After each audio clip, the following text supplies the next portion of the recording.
몇 주 전에 요한복음 강의를 시작했습니다. 몇 주 동안 다른 주제를 가지고 말씀 전했는데 오늘 요한복음 강의 두 번째 시간입니다. 제가 처음에 요한복음 강의를 시작하면서 제 마음속에 그런 기도 제목이 있다고 말씀드렸습니다. 하나님, 요한복음 이 말씀 살펴보면서 예수님이 누구신지, 하나님이 누구신지 더 깊이 알게 하여 주옵소서. 제 마음속에 그런 기도 제목이 있습니다. 설교하는 저도 그렇고요. 요한복음을 참 많이 읽으시고 요한복음 말씀 많이 들으셨을 것입니다. 근데 기도 제목은, 정말 제 안에 있는 기도 제목은 하나님, 우리 성도님들이 예수님에 대해서 더 깊이 알고 더 분명히 알 수 있도록 하여 주옵소서. 그런 기도 제목이 있습니다. 그런 은혜가 우리 가운데 충만하게 임할 줄로 믿습니다. 요한복음 말씀이 쓰여진 목적이 무엇인가 다시 한번 보겠는데요. 20장 31절에 보면 이렇게 말씀합니다.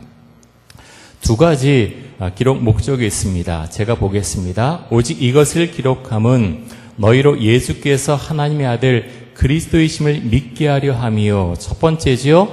예수님께서 하나님의 아들이시고 그리스도이심을 믿게 하려고 이 요한복음을 적었다라고 말씀하고 있고, 두 번째는 또 너희로 믿고, 누굴 믿습니까? 예수님 믿고 그 이름을 힘입어, 예수님의 이름을 힘입어서 생명을 얻게 하려고 이 말씀을 기록했다.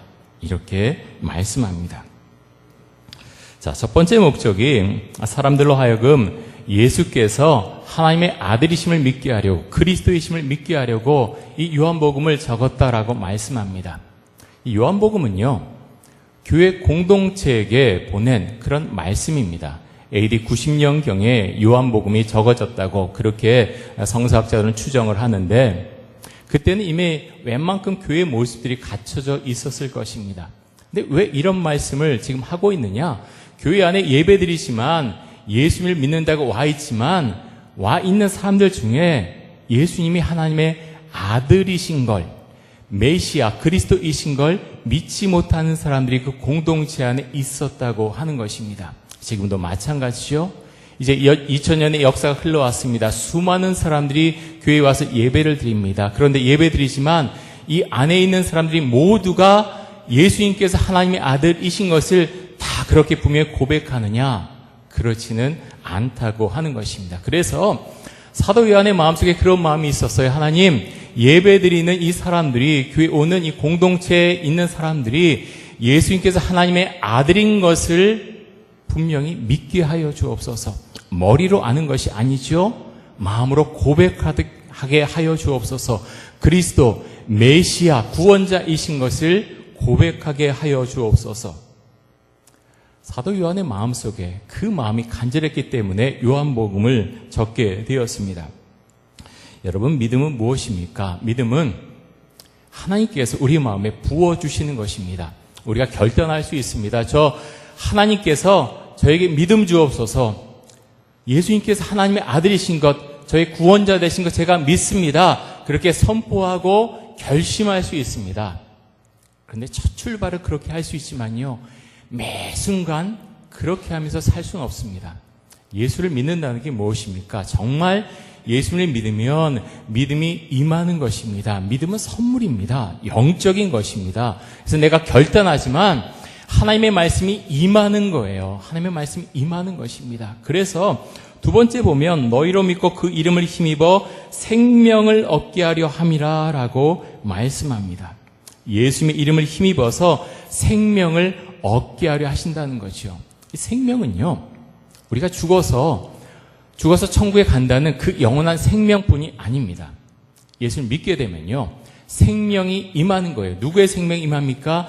예수의 생명이 임하는 것입니다. 그래서 예수를 믿으면 달라지는 거예요. 눈에 보이지 않은 것 같지만 예수의 생명이 우리의 마음에, 심령 가운데 들어오게 됩니다.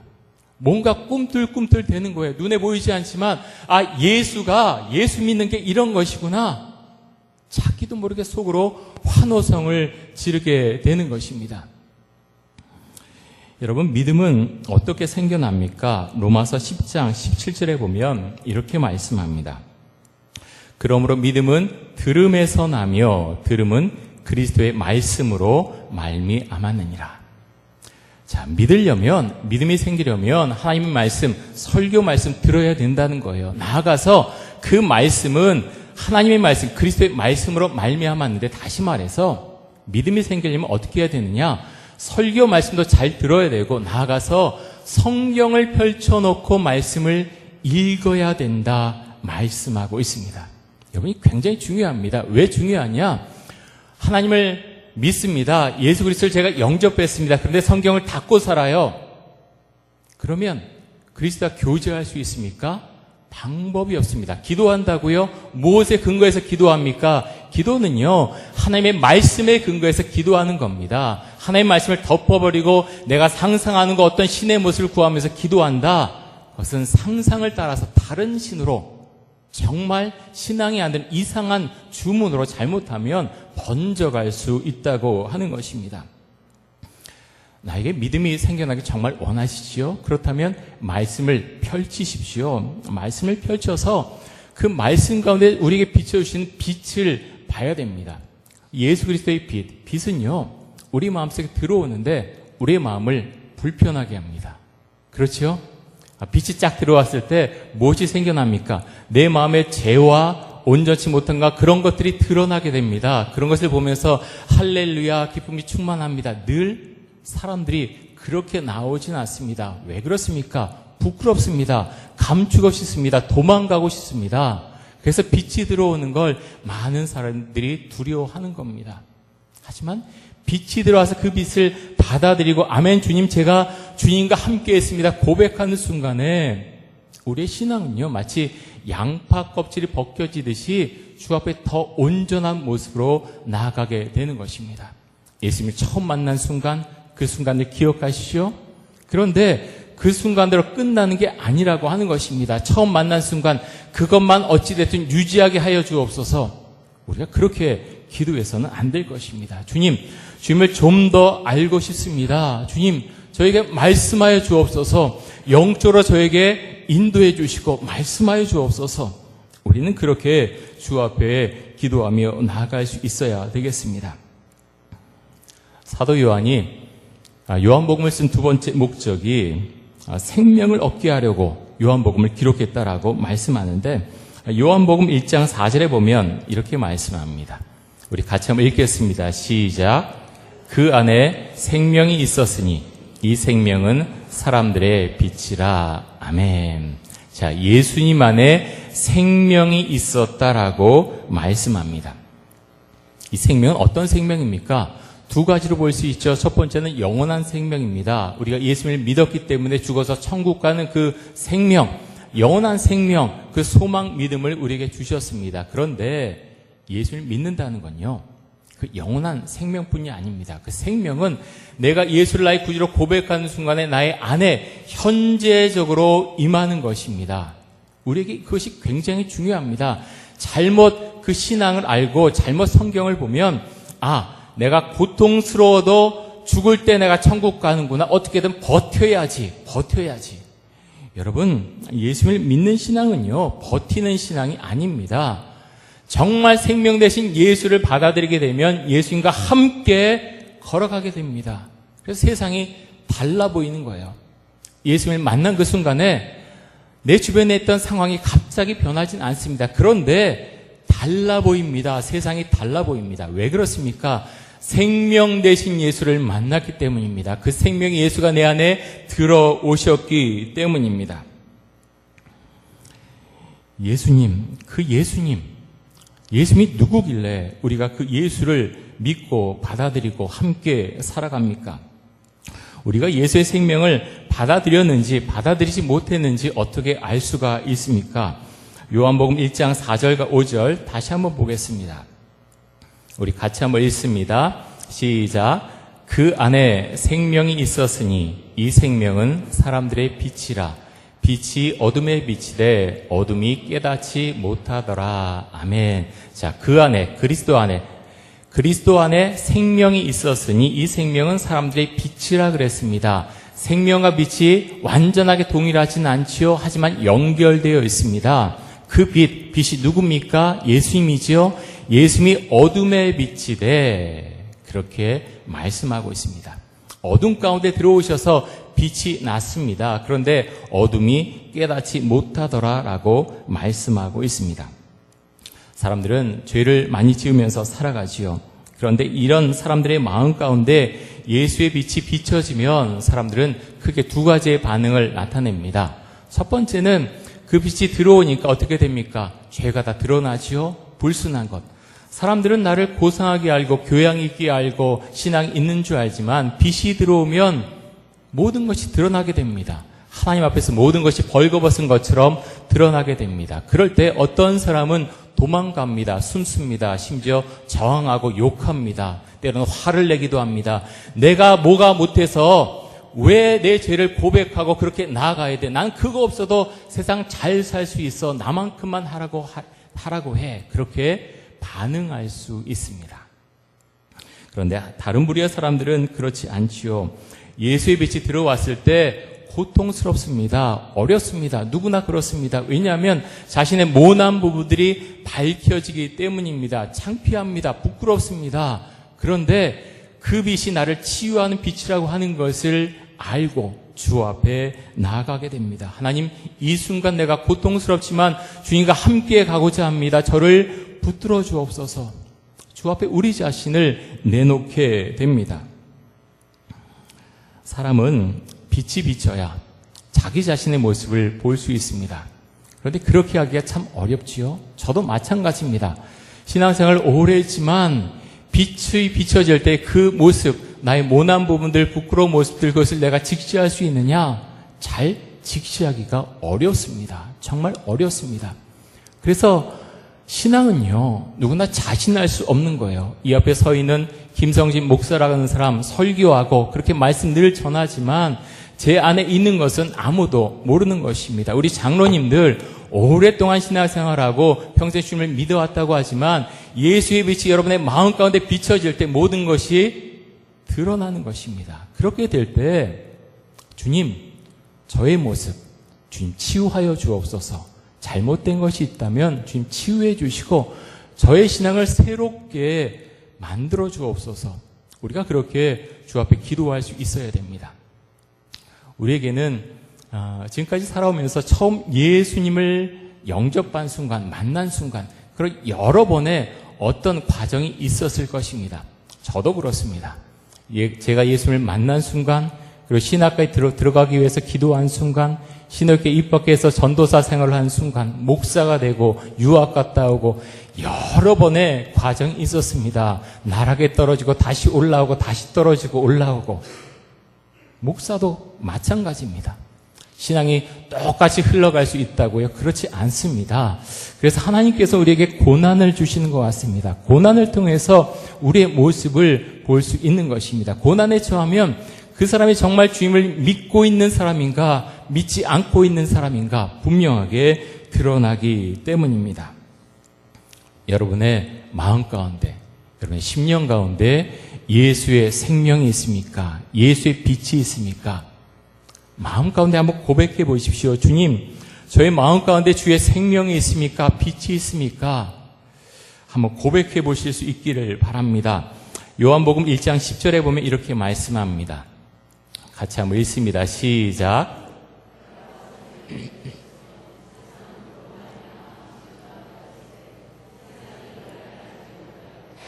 자, 예수님께서 세상을 지으신 분이십니다. 만드신 분이십니다. 그런데 세상이 예수님께서 이 땅에 오셨을 때 그를 알지 못했다라고 말씀합니다. 여러분, 우리는 주를 더욱더 잘 알아가야 되겠습니다. 그래서 우리가 성경 말씀을 보는 것이요, 말씀을 듣는 것입니다. 그런데 성경에 보면 하나님께서 정말 기뻐하신 하나님의 사람들이 등장하는데요. 그 중에 한 사람이 다윗입니다. 우리가 늘 잘 알고 있는 위대한 믿음의 사람이지만 이 다윗에게도 끔찍한 범죄들이 여러 군데 있었습니다. 가장 대표적인 것이 우리아의 아내 밧세바를 범했을 때였습니다. 그는 간음했을 뿐만 아니라 그것을 무마시키기 위해서 우리아를 전쟁터로 나가서 고립시켜서 죽게 만듭니다. 간접살인을 벌인 것이죠. 이에 하나님께서 선지자 나단을 다윗에게 보내십니다. 이렇게 말씀하시죠. 내가 어찌하여 여호와의 말씀을 업신여기고 나 보기에 악을 행하였느냐? 앞으로 너의 집안 가운데 큰 재앙이 있을 것이다 말씀하십니다. 여러분, 이런 말씀 들었을 때 다윗이 어떻게 반응합니까? 다윗은 선지자 나단, 내가 뭔데 감히 왕에게 나에게 이렇게 말하느냐라고 그렇게 거부할 수 있었습니다. 이런 모든 상황을 보면 사람들 앞에서 왕의 잘못을 지적한 것으로 보입니다. 얼마나 창피했겠습니까? 얼마나 부끄러웠습니까? 모욕감을 느꼈겠습니까? 그런데 다윗은 이렇게 말합니다. 제가 여호와께 죄를 범했습니다. 제가 여호와께 죄를 범했습니다. 그는 하나님 앞에 용서를 구합니다. 죄를 인정합니다. 여러분, 우리는 영적으로 죄를 지으면 누가 지적하지 않아도 어느 정도 마음에 자기가 알고 있습니다. 그래서 주 앞에 나갈 때 내가 무엇을 기도해야 되는지 스스로 알고 있다고 하는 것입니다. 성경에 나오는 여러 인물을 보면 많은 사람들이 하나님의 말씀 임했을 때 다 그것에 순종한 것이 아니라, 받아들인 것이 아니라 강하게 거부하고 무시하는 그런 경우들도 상당히 많이 있습니다. 예레미야 36장 2절과 3절 한번 보겠습니다. 여호야김 왕 때인데요, 유다 말기지요. 이렇게 말씀합니다. 너는 두루마리 책을 가져다가 내가 내게 말하던 날, 곧 요시아의 날로부터 오늘까지 이스라엘과 유다와 모든 나라에 대하여 내가 내게 일러준 모든 말을 거기에 기록하라. 자, 하나님께서 예레미야에게 지금 말씀하신 것입니다. 내가 지금 이런 말씀을 주는데 내가 기록해라 라고 말씀하시죠. 3절입니다. 유다 가문이 내가 그들에게 내리려 한 모든 재난을 듣고 각기 악한 길에서 돌이키리니 그리하면 내가 그 악가죄를 용서하리라 하시니라. 자, 하나님의 마음을 우리가 읽을 수가 있습니다. 너희가 멸망할 것이다 예언하시지만 정말 속마음은 언제 돌아오려느냐? 내가 너희를 받아주겠다, 돌아오라. 이렇게 하나님께서 말씀을 하십니다. 그래서 하나님의 말씀을 주셨는데 네리아의 아들 바룩이 이 말씀을 기록합니다. 그리고 사람들에게 들려주지요. 백성들이 그 말씀을 듣고 가슴을 찢고 회개합니다. 금식합니다. 관리들도 이 말씀을 듣습니다. 왕에게 보고가 들어가지요. 그래서 왕에게 이 말씀을 갖고 옵니다. 여후디라고 하는 사람이 여호와의 말씀을 적힌 두루마리를 적힌 그 말씀을 읽는데요. 여호야김이 어떤 반응을 보입니까?